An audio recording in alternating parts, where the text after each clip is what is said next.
Peggy 16.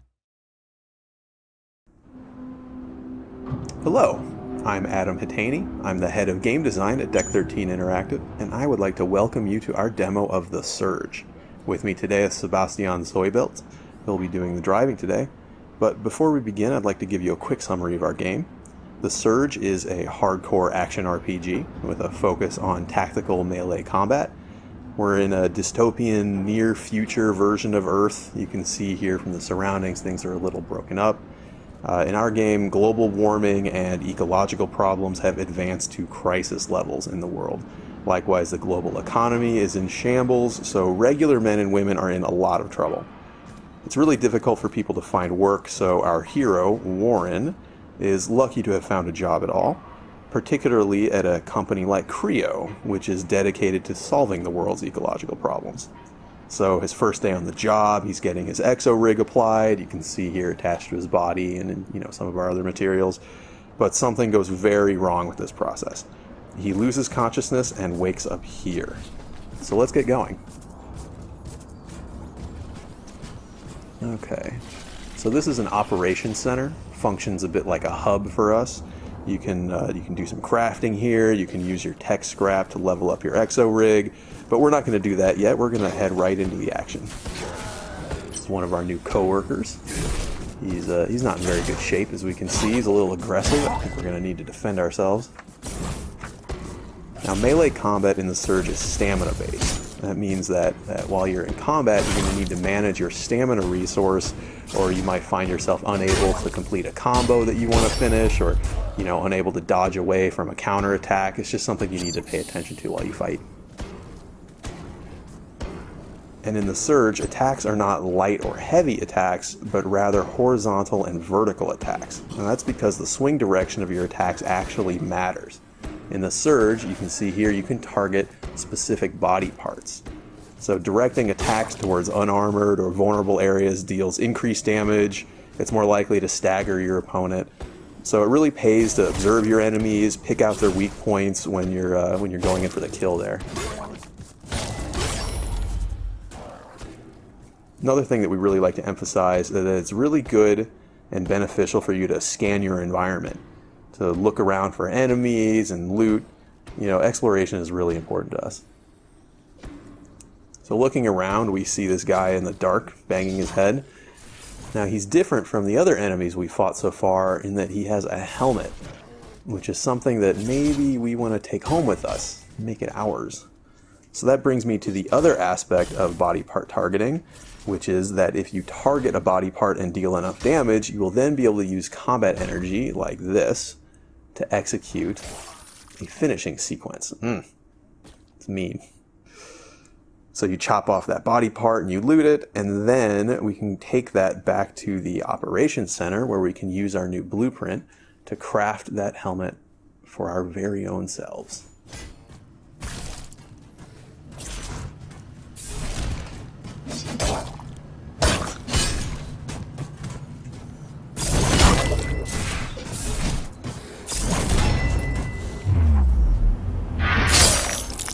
That's not very nice. So moving further into the area here, you can see that we don't have just humanoid enemies. We also have a variety of robotic enemies. Many of these will also have limbs that can be chopped off. This could give you various rewards, new implants, new weapons, things like that. But these disassembly drones are more simple. They don't have different body parts. They're just trying to chop you up. But we're not going to let them do that. And what is this? You see something in the rocket shell over here. Okay, this is also a new blueprint. So when we return to operations, we'll be able to craft the security staff as well. Looks like we're not able to go through that door yet, but there is an overcharge station nearby.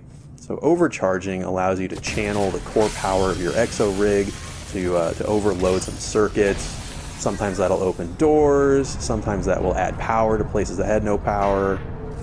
And sometimes it will allow you to be jumped by a giant robot dog. You can see here the robot dog is a little bit of a mini boss for the purposes of this demo. It's much more aggressive than the other enemies we fought.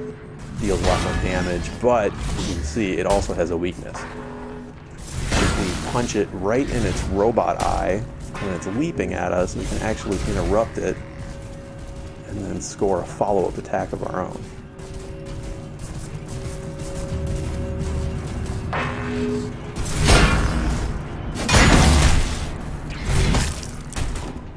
Be careful. Alright. Now that we have him taken care of, we can explore the warehouse a little bit more. Oh, maybe he'll be friends. No, I guess not. I guess he doesn't want to be friends.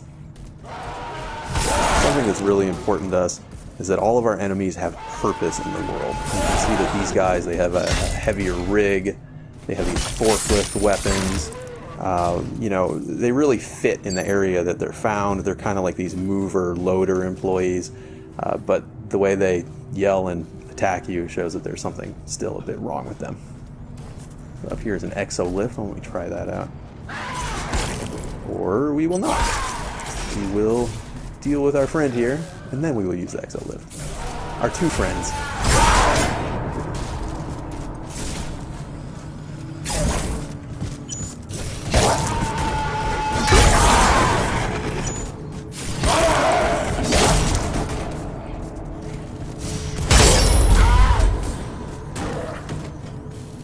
Alright, well done.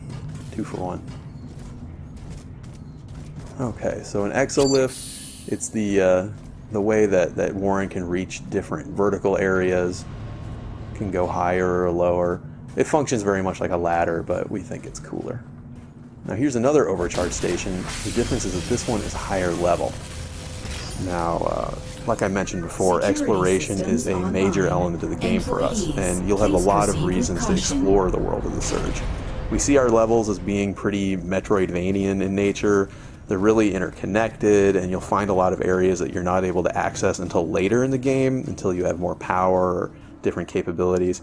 So when you find something that you're not able to open yet, it's really a good reason to backtrack later to fully explore. A lot of times you'll find other encounters or rare loot. But now that we've turned on the power to the warehouse here, we're able to go through this door that we just opened, which seems to open up a shortcut back to the operations. So that's a pretty good opportunity for us to craft some new gear with all these blueprints that we've gathered.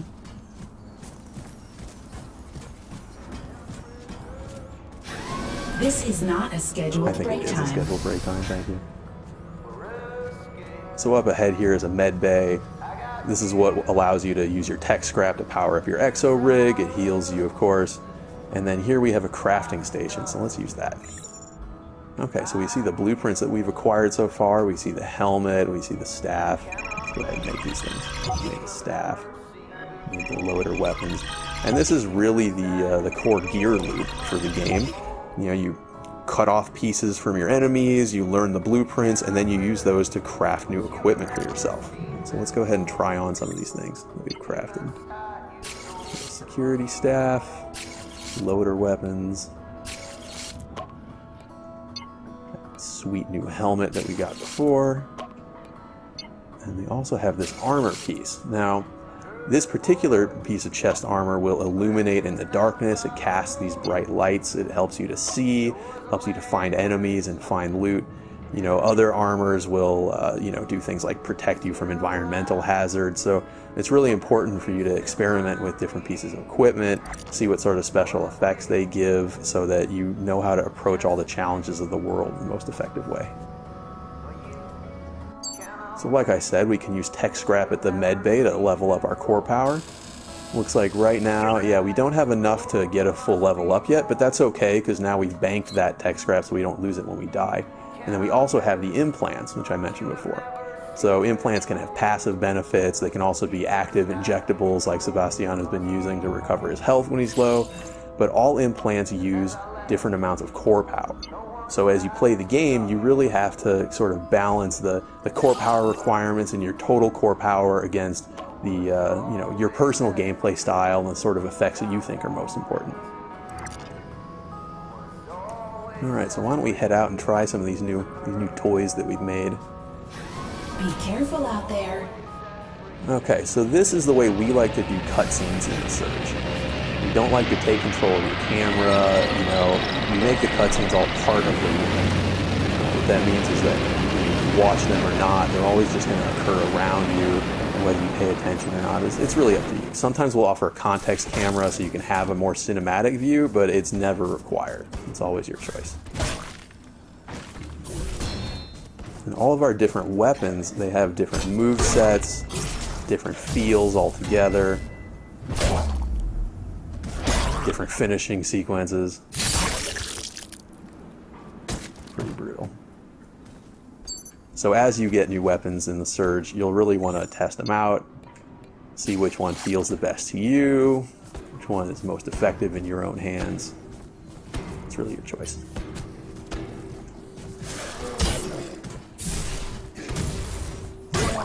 See, the loader weapons are a bit faster, more agile, a little more combo-y,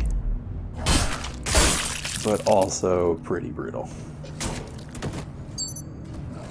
Okay, so now that we're more comfortable with these new weapons, why don't we go back through the shortcut and see what's on the other side of things.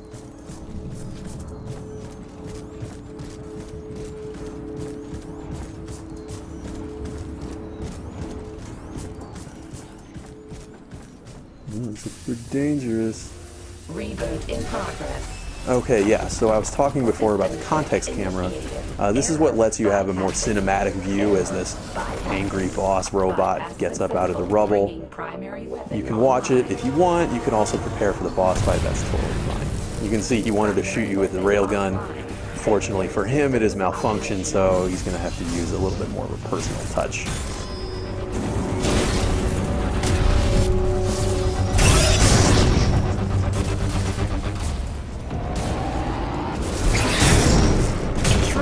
Sebastian is assuming that we're not actually dealing damage to the boss's real health, but we are increasing the threat analysis meter, so I guess we should figure out what happens when the threat analysis is full.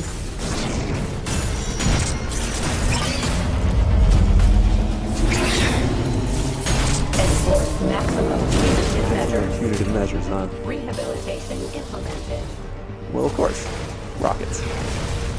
Not very nice. That's what I do when I feel most threat. But we still haven't dealt any damage to its real health bar.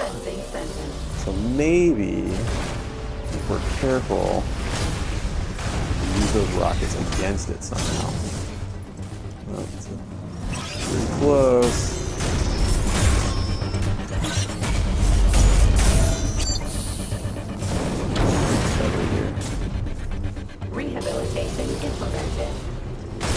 Okay, there we go.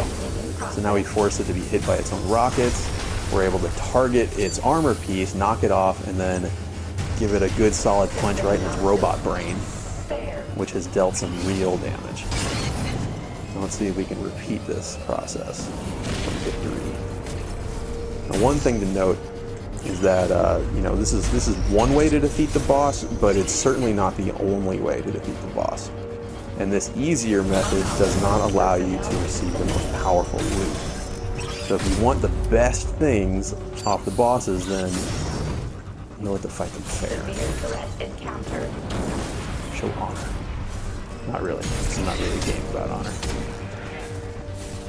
Threat analysis is almost full again. Let's see what happens. Maximum measures. Dispensing sentence. Okay,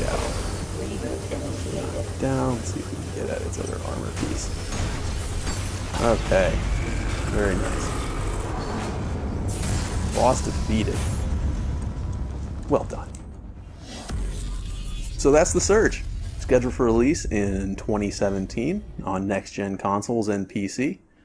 Once again, I'm Adam Hatani for Deck 13 Interactive. Thanks for watching.